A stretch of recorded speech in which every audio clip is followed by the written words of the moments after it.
আসসালামু আলাইকুম। আজকের ক্লাসে আমরা জানবো একটা পদার্থের আপেক্ষিক গড় পারমাণবিক ভর কিভাবে বের করতে হয়। আমরা যেমন আগের ক্লাসে দেখেছিলাম যে ক্লোরিনের পারমাণবিক ভর তোমাদের পর্যায় সারণীতে দেওয়া আছে 35.5।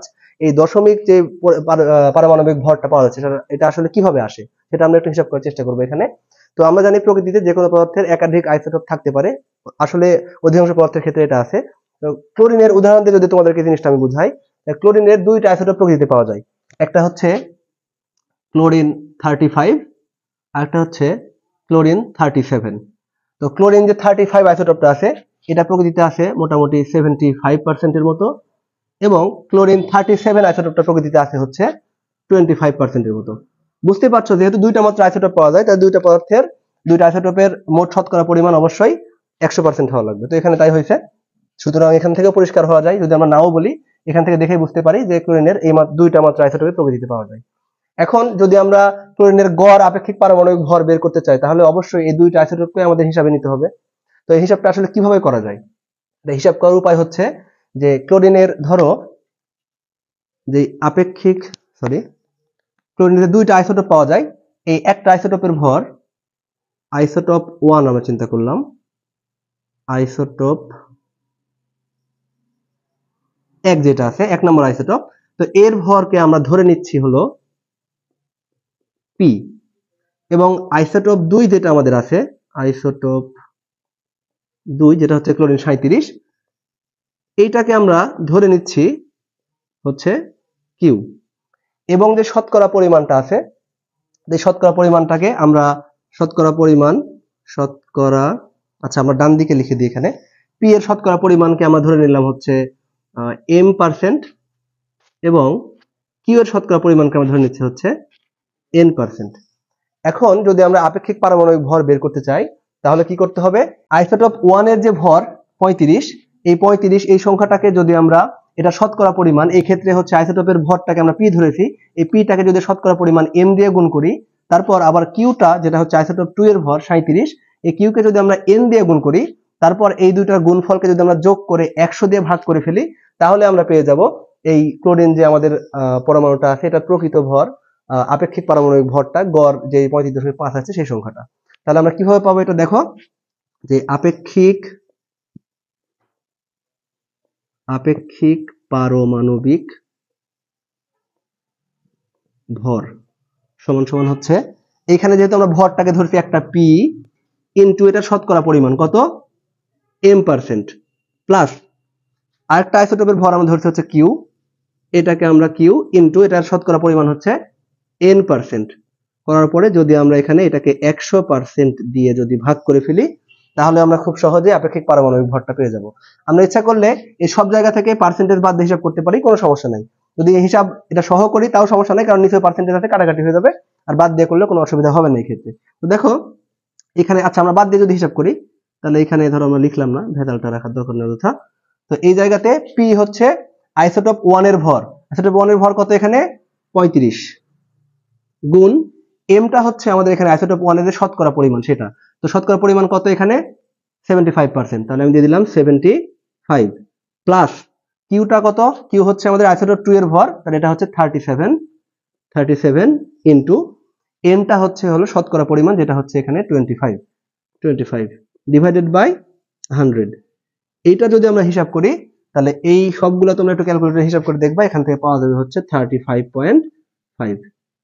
এইভাবে আমরা একটা পদার্থের আপেক্ষিক পারমাণবিক ভর বের করে ফেলতে পারি। এই যে এখানে 35.5 পাচ্ছ ক্লোরিনের ক্ষেত্রে, আবার তোমরা কপারের হিসাব করলে দেখবা 63.5 আসবে। মূলত প্রকৃতপক্ষে এই জিনিসগুলো এই আইসোটোপের ভরের ভিন্নতার কারণে গড় করে এরকম একটা সংখ্যা পাওয়া গেছে। কিন্তু আমরা যদি এটা কিন্তু প্রোটন সংখ্যা এবং নিউট্রন সংখ্যার যোগফল হিসেবে যদি চিন্তা করি তাহলে কিন্তু এটা আসলে বাস্তবে সম্ভব নয়।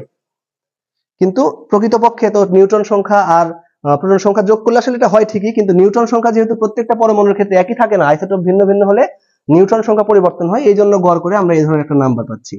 আচ্ছা, তো এখানে আমরা জানতে পারলাম যে একটা পদার্থের যদি আমরা ভর দুইটা ভিন্ন ভিন্ন আইসোটোপের ভর বা একাধিক তিনটাও হতে পারে সমস্যা নাই, সেই আইসোটোপের ভর এবং তার শতকরা পরিমাণ জানা থাকলে আমরা খুব সহজে আপেক্ষিক পারমাণবিক ভর বের করতে পারি।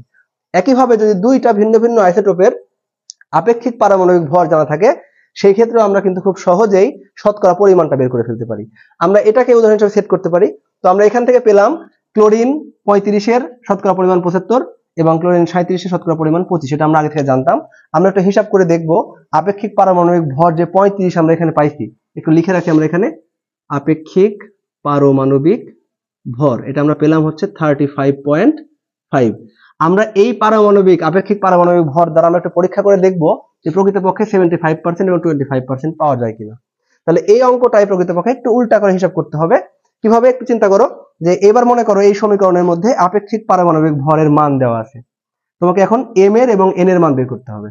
তো আমাদের কিন্তু এই ক্ষেত্রে একটা জিনিস মাথায় রাখতে হবে, শুধুমাত্র দুইটা আইসোটোপ থাকে যে সকল পরমাণু, সেই ক্ষেত্রে হিসাবটা করা সম্ভব। তাহলে কিভাবে হিসাব করব, দেখো এটা হিসাব করার উপায় হচ্ছে আপেক্ষিক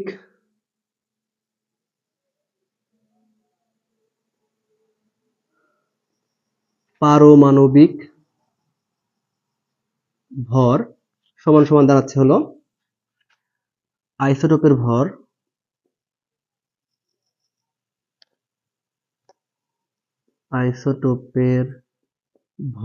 এটা ব্র্যাকেটের মধ্যে আমি 1 দিয়ে রাখলাম, কারণ আইসোটোপ থাকবে আমাদের একাধিক, দুইটা থাকবে অ্যাকচুয়ালি, ইনটু শতকরা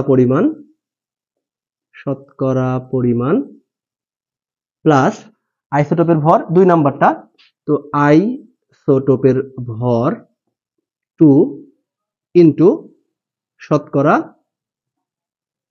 পরিমাণ। তাহলে এইখানে নিচে আমাদের কি আসে, স্বাভাবিকভাবে 100। তাহলে এটা কিন্তু আমাদের সূত্র ছিল।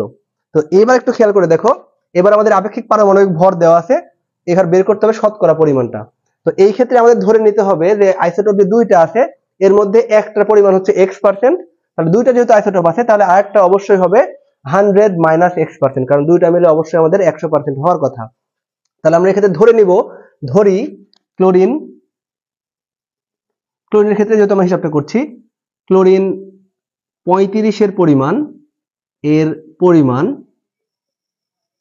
হচ্ছে x%, সুতরাং ক্লোরিন 37 এর পরিমাণ হবে 100 মাইনাস x, এত পার্সেন্ট। তাহলে এখান থেকে যদি আমরা x এর মানটা বের করে ফেলতে পারি তাহলে খুব সহজেই কিন্তু আমরা বলে দিতে পারবো যে কোন আইসোটোপ কত পার্সেন্ট আছে। তো আমরা একটু মানগুলো বসাই দিই। তো দেখো আমাদের এখানে যে আইসোটোপ গুলো ছিল, আমরা এটাকে একটু আলাদা করি। তো এখানে হচ্ছে ক্লোরিনের আপেক্ষিক পারমাণবিক ভর একটু আগে কিন্তু ক্যালকুলেশন করে আমরা বের করে রাখছিলাম 35.5। আমরা এটা দিয়ে পরীক্ষা করব এটাকে আসলে সত্যি এই জিনিসটা পাচ্ছে কিনা। তাহলে 35.5 আমরা এটা পেয়ে গেলাম, ইকুয়ালস আইসোটোপের ভর, একটা আইসোটোপের ভর হচ্ছে আমাদের এখানে 35 গুণ, আমরা ধরে নিয়েছি যে 35 যে আইসোটোপের ভরটা আছে সেই আইসোটোপের পরিমাণ হচ্ছে x%, তাহলে এখানে শতকরা পরিমাণ দিয়ে গুণ করলে x দিয়ে গুণ করতে হবে, প্লাস আরেকটা আইসোটোপের ভর হচ্ছে 37। দেখো এখানে আইসোটোপের 2 নম্বর আইসোটোপের ভর এখানে দেওয়া আছে, তাহলে এটা হচ্ছে 37 গুণ এই আইসোটোপের শতকরা পরিমাণ, তাহলে দাঁড়াচ্ছে হচ্ছে 100 মাইনাস x, তাহলে 100 মাইনাস x ডিভাইডেড বাই 100। এখান থেকে আমরা x এর মান বের করে ফেললেই খুব সহজে বলতে পারবো যে ক্লোরিন 35 কত পার্সেন্ট আছে, ক্লোরিন 37 কত পার্সেন্ট আছে। দেখি আমরা একটু, তাহলে এখানে দাঁড়াচ্ছে 35.5 সমান সমান একটু যদি গুণ করি তাহলে 35x প্লাস 37 ইন্টু 100 যদি আমরা করি তাহলে 3700 মাইনাস এখানে হচ্ছে 37x ডিভাইডেড বাই 100। আমরা একটু কোনাকুনি গুণ করে দিব, 100 দিয়ে যদি আমরা 35.5 কে গুণ করি তাহলে আমাদের এখানে দাঁড়ায় হচ্ছে 3550 ইকুয়াল 35x এবং যদি 37x আমরা এখানে যদি যোগ বিয়োগ করে ফেলি তাহলে 35x মাইনাস 37x হওয়ার কারণে এখানে হবে মাইনাস 2x এবং এখানে থাকবে হচ্ছে 3700। ওকে, তাহলে আমরা যেহেতু x এর মানটা বের করতে চাই এই 2x টাকে বাম দিকে নিয়ে চলে আসি, তাহলে মাইনাস 2x এখানে আসলে হয়ে যাবে 2x ইকুয়ালস এই 3550 এটা ওই পাশে চলে গেলে বিয়োগ হয়ে যাবে, তাহলে 3700 আমরা রেখে দিলাম মাইনাস 3550। তাহলে এখান থেকে একটু ডান দিকে আমরা এসে হিসাবটা করি, তাহলে এখানে দাঁড়াচ্ছে হচ্ছে যে 3700 থেকে যদি 3550 আমরা বিয়োগ করি তাহলে বাম দিকে আমাদের 2x টা ঠিক থাকছে, আর এখানে বিয়োগ করলে হলো 3700 থেকে 3550 বিয়োগ করলে 150 পাওয়া যায়। তাহলে এখান থেকে x সমান সমান আমরা পাচ্ছি হচ্ছে 150 ডিভাইডেড বাই 2 অর্থাৎ 75। একটু খেয়াল করে দেখো, আমরা কিন্তু ধরেছিলাম যে ক্লোরিন 35 এর পরিমাণ হচ্ছে x%, সুতরাং x এর মান যেহেতু 75 সুতরাং ক্লোরিন 35 এর শতকরা পরিমাণ হচ্ছে 75%। এখন যদি আমরা শুধু এই ক্লোরিন 37 এর যদি শতকরা পরিমাণ বের করতে চাই তাহলে 100 থেকে এই x এর মান অর্থাৎ 75 বিয়োগ করলে আমরা পেয়ে যাব ক্লোরিন 37 এর শতকরা পরিমাণ হচ্ছে 25।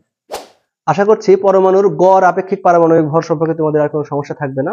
এরপর যদি তোমাদের কোনো কনফিউশন থেকে থাকে তাহলে আমাদেরকে কমেন্ট করে জানাবা, আমরা উত্তর দেওয়ার চেষ্টা করবো ইনশাআল্লাহ। পরবর্তী ক্লাসে আমরা এই অধ্যায় যেহেতু শেষ হয়ে গেল, 4 নম্বর অধ্যায়ের দিকে আমরা আগাবো। সেই পর্যন্ত আমাদের সাথেই থাকো। আমাদের চ্যানেল বা পেজে তুমি নতুন হয়ে থাকলে ফলো এবং সাবস্ক্রাইব করে কানেক্টেড থাকো।